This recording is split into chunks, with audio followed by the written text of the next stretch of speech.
Island of the Blue Dolphins, Chapter 27. After the fierce storms of winter came many days when the wind did not blow. The air was so heavy that it was hard to breathe, and the sun so hot that the sea was like a sun itself, too bright to look at. The last day of this weather, I took the canoe from the cave and paddled around the reef to the sandspit.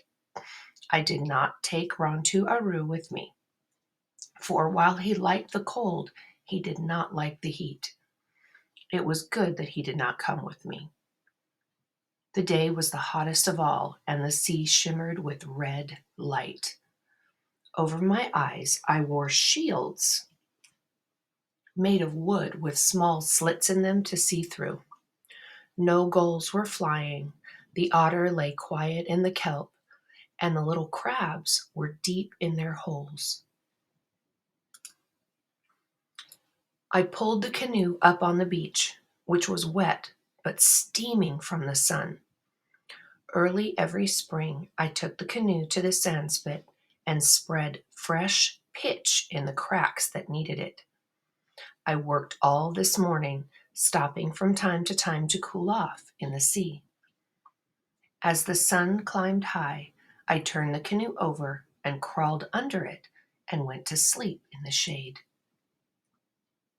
I had not slept long when I was suddenly awakened by what I thought was thunder, but upon looking out from my shelter, I saw that there were no clouds in the sky. Yet the rumbling sound kept on. It came from a distance, from the south, and, as I listened, grew louder. I jumped to my feet. The first thing that caught my gaze was the gleaming stretch of beach on the southern slope of the sandspit.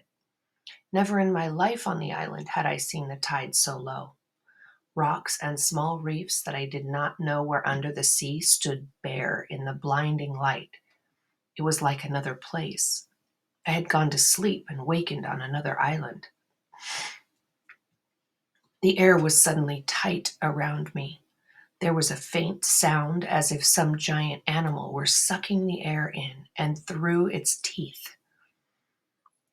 The rumbling came closer out of an empty sky, filling my ears.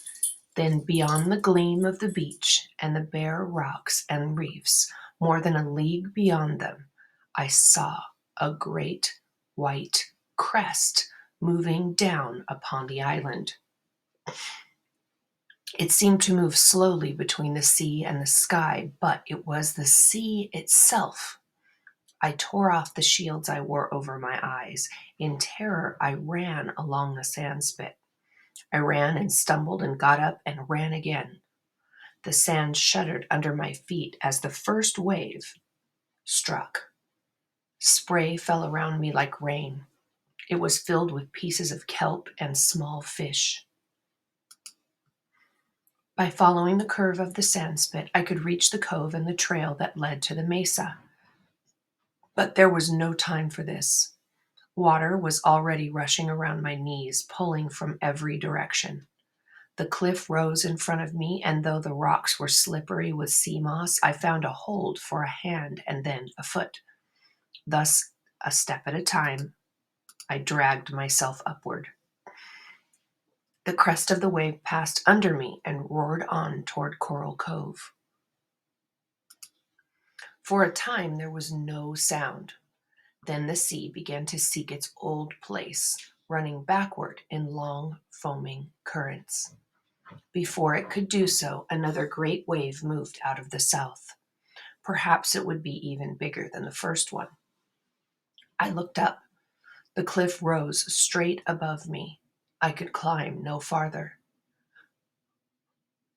I stood facing the rock with my feet on a narrow ledge and one hand thrust deep into a crack. Over my shoulder, I could see the wave coming. It did not come fast, for the other wave was still running out.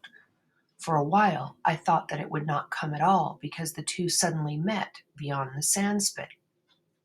The first wave was trying to reach the sea, and the second one was struggling toward the shore. Like two giants, they crashed against each other. They rose high in the air, bending first one way and then the other. There was a roar as if great spears were breaking in battle, and the red light of the sun spray that flew around them looked like blood. Slowly, the second wave forced the first one backward, rolled slowly over it, and then, as a victor drags the vanquished, moved in toward the island. The wave struck the cliff.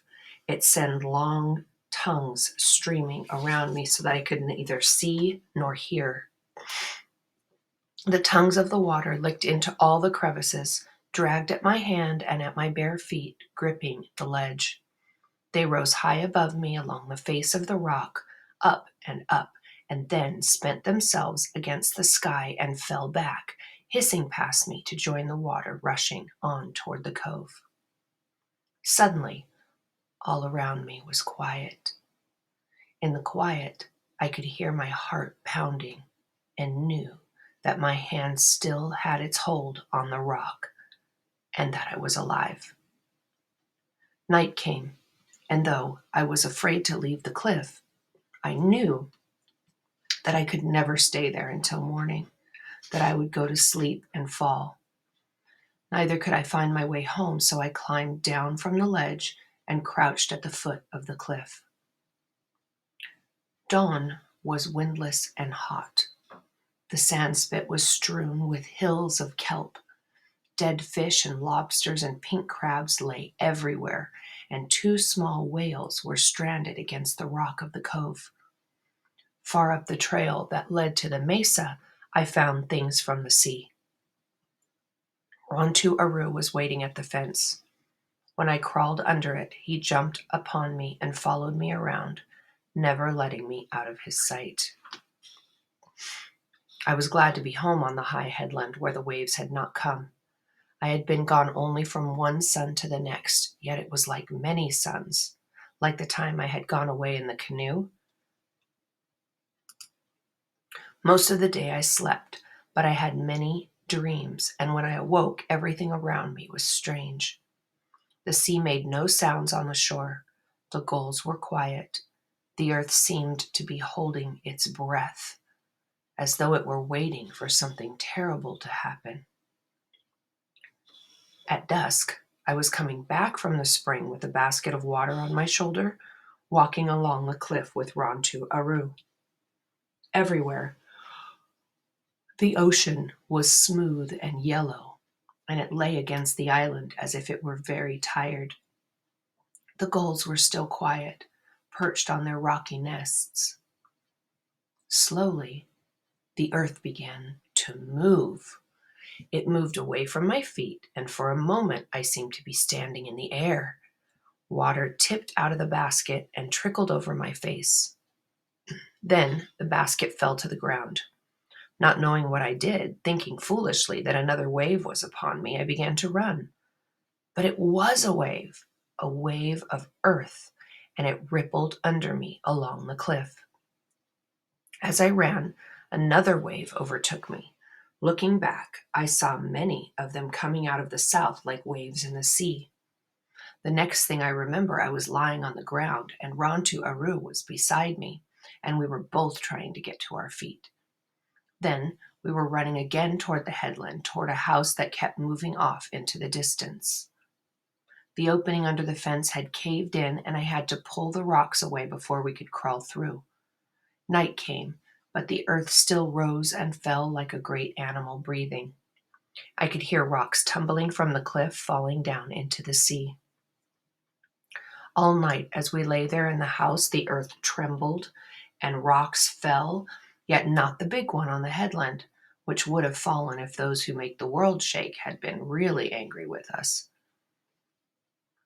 In the morning, the earth was quiet once more, and a fresh wind that smelled of kelp blew out of the northern sea. And that's the end of chapter 27 of Island of the Blue Dolphins.